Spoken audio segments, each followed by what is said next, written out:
Bonjour, c'est Jules Lavie pour Code Source, le podcast d'actualité du Parisien.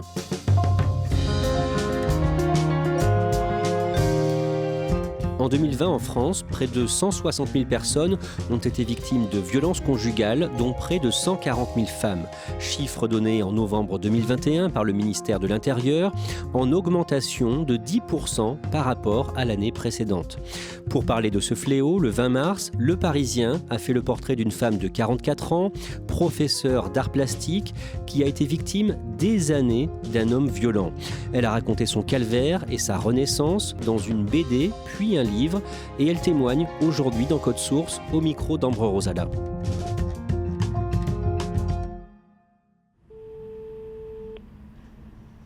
La porte est ouverte. Bonjour.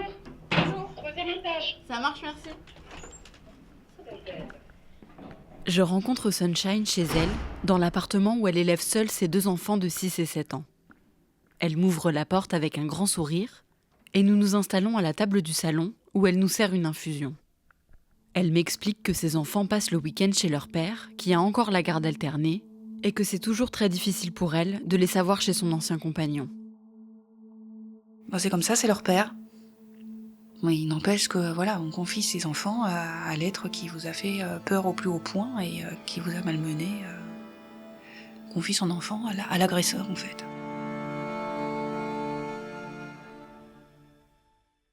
Sunshine est née en 1978 à Maisons-Laffitte, dans les Yvelines.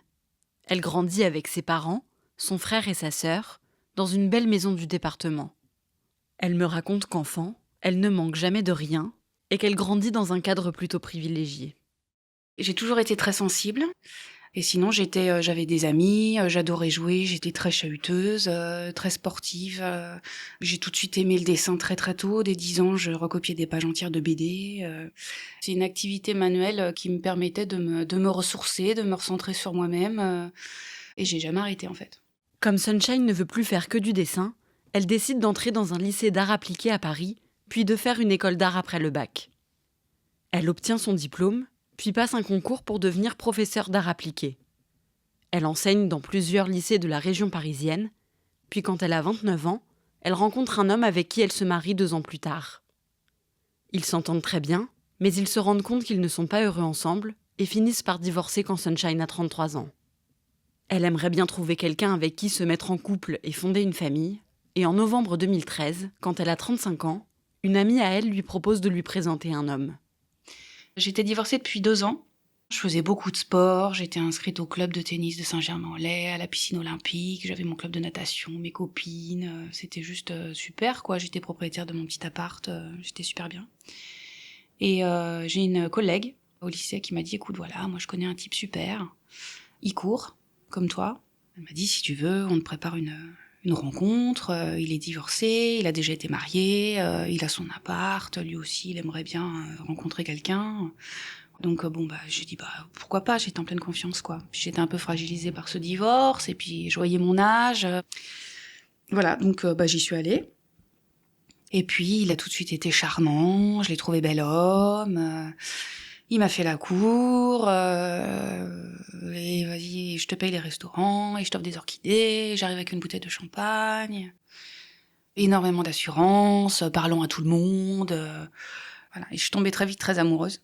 3 mois après leur rencontre, Sunshine est toujours aussi heureuse avec cet homme. Et un jour, elle se rend compte qu'elle est enceinte.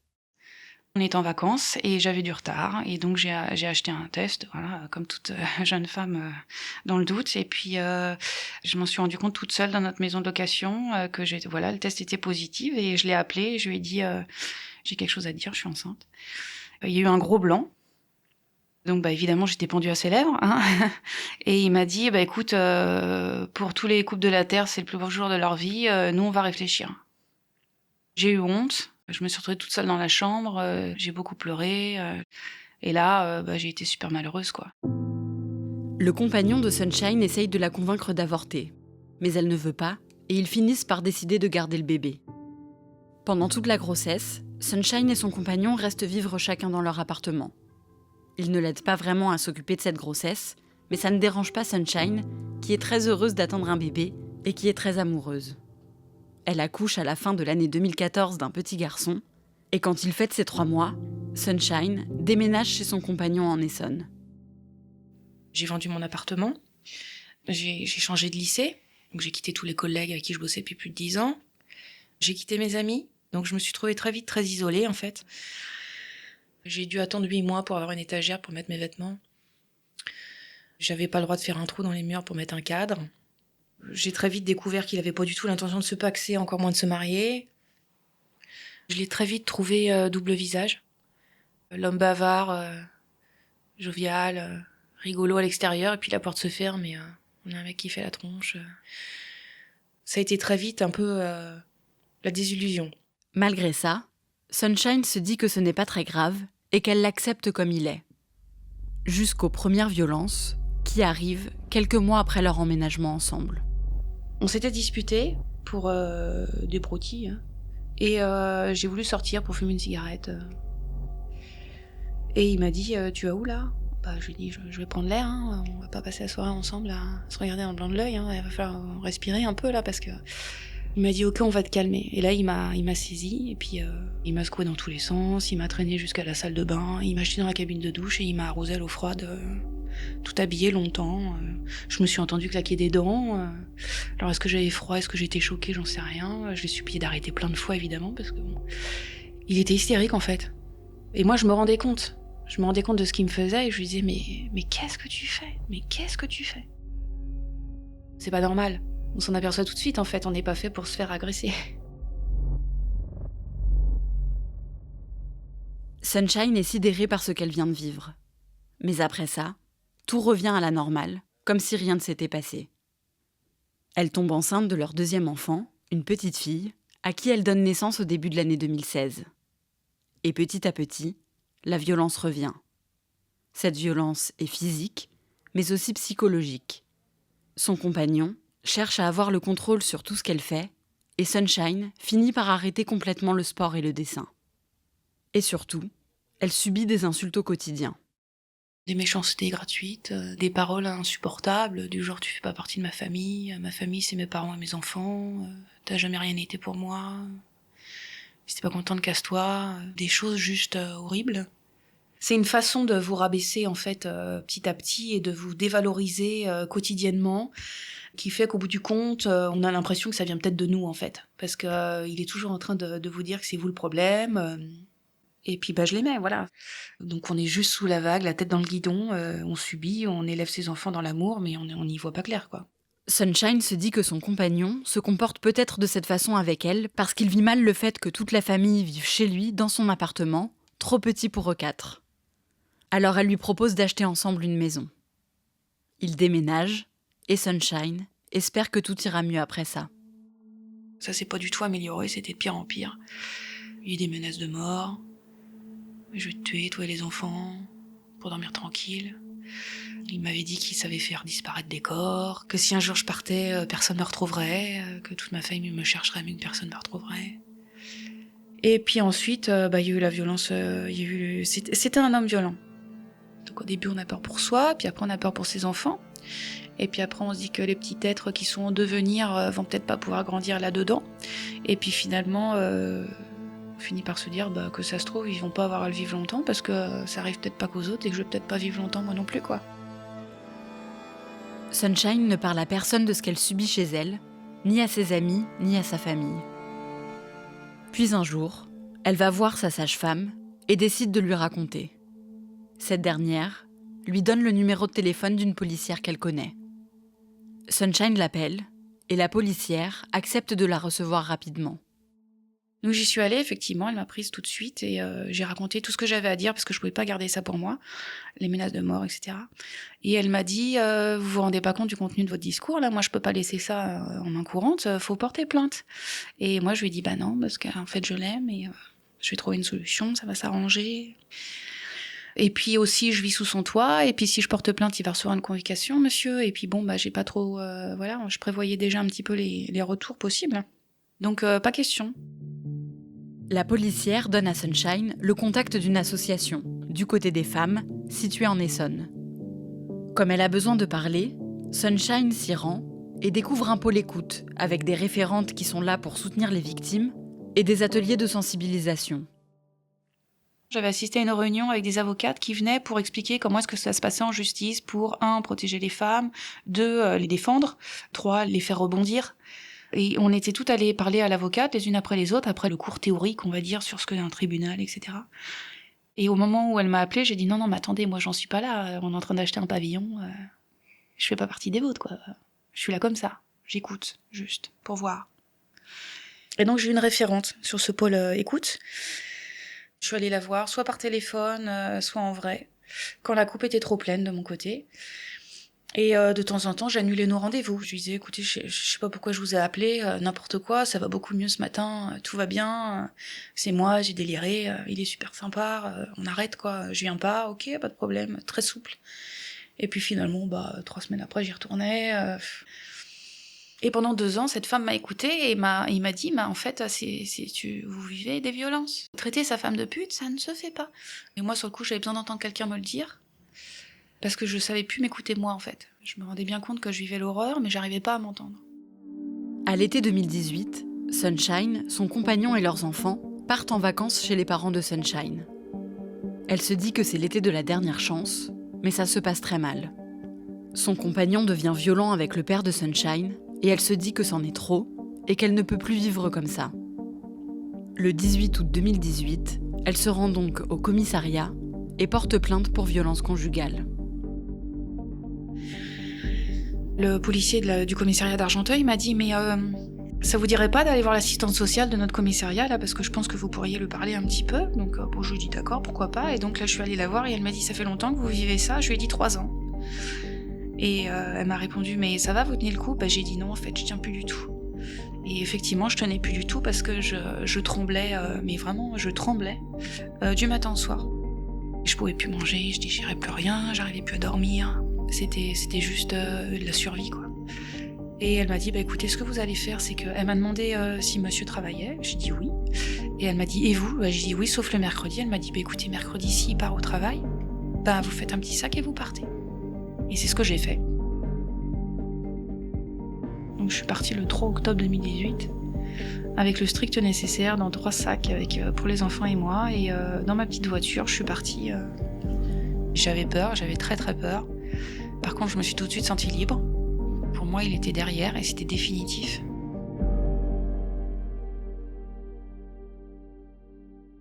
Sunshine et ses 2 enfants dorment dans un hôtel du SAMU social pendant 5 nuits. Puis l'association du côté des femmes l'informe qu'une chambre vient de se libérer dans un appartement en co-hébergement avec d'autres femmes victimes de violences conjugales. Sunshine et ses enfants s'y installent pour se cacher de son ancien compagnon. On n'a plus d'adresse en fait, parce que l'adresse, il faut la donner à personne, même à sa propre famille. Donc on fait un suivi de courrier. Notre courrier arrive à l'association. Mon portable, je l'ai tout de suite éteint et je m'en suis acheté un deuxième. On n'ose pas sortir. Donc il y a toujours évidemment cette peur sous-jacente que l'ex trouve. Ça arrive. Avec l'aide de l'association, Sunshine saisit la justice pour obtenir la garde de ses enfants. Une audience en référé, une procédure rapide, a lieu 3 mois plus tard. La justice décide de domicilier les enfants de Sunshine chez elle et de permettre à leur père de les garder un week-end sur 2 et la moitié des vacances scolaires. En mai 2019, Sunshine quitte sa chambre en co-hébergement parce qu'elle trouve un appartement qui lui plaît beaucoup à Courbevoie, dans les Hauts-de-Seine, et elle est obligée de donner sa nouvelle adresse à son ancien compagnon. Donc on a eu le droit, quand je dis on, évidemment je parle des enfants, des visites surprises, des tambourinages à la porte. Tout recommence en fait. Je crois que la pire des violences qui continuent après, c'est la violence financière en fait. Donc ça a été un non-versement de pension. J'ai dû faire appel à un huissier pour que ce soit son employeur qui me verse la pension alimentaire. Il a fait changer toutes les serrures de notre ancienne maison, dont j'étais encore propriétaire. Donc au bout de 9 mois, quand je me suis installée dans notre nouvel appartement, je pouvais même pas récupérer mes meubles et mes affaires. Donc j'ai dû faire appel là pareil à un huissier avec toutes les lettres officielles, toutes les finances que ça implique, parce que ça coûte très cher de se battre judiciairement parlant. J'ai continué de payer la maison pendant plus d'1 an, dans laquelle il vivait. Je payais ma part, parce que c'était un crédit commun immobilier. Voilà. Donc la banque, elle veut sa moitié, elle veut pas, elle se fiche du contexte. Donc tout ça, ça fait une addition, c'est juste énorme, quoi. En avril 2021, Sunshine obtient de la justice que son ancien compagnon soit interdit d'entrer dans son immeuble pour qu'il la laisse tranquille. C'est une petite victoire, mais sa plainte pour violence conjugale n'a toujours pas été jugée. En attendant, Sunshine continue de voir Audrey, la psychologue qui la suivait au sein de l'association. Avec elle, elle fait plusieurs exercices pour se reconstruire, comme de la danse ou des séances d'hypnose. Sa psychologue lui suggère aussi de reprendre le dessin, alors qu'elle n'en avait plus fait depuis des années. Elle m'a dit un jour, écoutez, vous allez dessiner. Vous allez vous dessiner comme vous étiez avant, comme vous êtes maintenant et comme vous aimeriez être plus tard. Et j'ai fait un dessin et j'ai pris beaucoup de plaisir à faire ce dessin. Elle a trouvé mon dessin très beau et elle m'a encouragée à continuer. Et j'ai continué et je n'ai plus pu m'arrêter. Tous ces dessins, en fait, c'était des émotions, des scènes aussi que j'avais vécues, des choses que j'avais entendues. Et j'ai fait donc 40 dessins. Et elle m'a dit, ces dessins, on peut pas les laisser comme ça. Franchement, moi, je trouve ça dommage. On va en faire quelque chose. Sunshine montre ses dessins à la directrice de l'association du côté des femmes. Et cette dernière lui dit tout de suite qu'il faudrait en faire un livre. Ensemble, elle publie en juin 2021 la BD Je serai reine, dont elle est très fière. J'ai eu des lettres de filles qui avaient vu mon ouvrage, à qui ça avait donné de la force. C'est très valorisant parce qu'on se sent utile. C'est aussi une façon de... Parce qu'on ne fait pas que pour l'autre non plus, quoi. C'est un besoin de reconnaissance, en fait. Parce que finalement, le statut de victime, on l'a pas. Tant qu'on n'a pas une décision de justice, on n'est pas dans le concret, quoi. Parce que l'agresseur n'a pas été réprimandé, quoi. C'est une reconnaissance dont on a besoin pour vraiment avancer.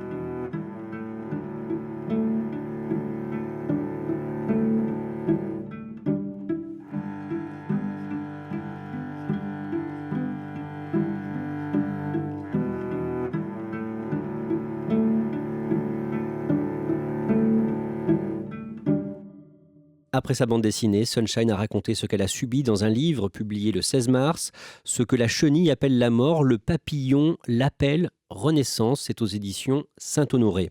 Ambre, comment elle va aujourd'hui, Sunshine ? Alors ça peut aller, quand je l'ai rencontrée, elle a été très honnête avec moi, elle m'a expliqué que c'était pas toujours la grande forme entre les démarches judiciaires, son ancien compagnon qui continue de lui mener la vie dure et le fait qu'elle élève seule ses 2 enfants de 6 et 7 ans, elle est souvent épuisée, mais elle m'a aussi dit qu'elle allait de l'avant et que petit à petit elle allait mieux, notamment grâce à son travail d'enseignante qui l'épanouit beaucoup. Le père a donc conservé la garde partielle des enfants, un week-end sur 2 et la moitié des vacances scolaires. On sait pourquoi ? C'est parce qu'il n'a toujours pas été jugé pour la plainte pour violence conjugale que Sunshine a déposée contre lui en octobre 2018. Ça devait être fait l'année dernière, en mai 2021, mais le juge a reporté l'audience parce qu'il manquait des pièces dans le dossier. Et il n'y a toujours pas de nouvelle date d'audience à ce jour.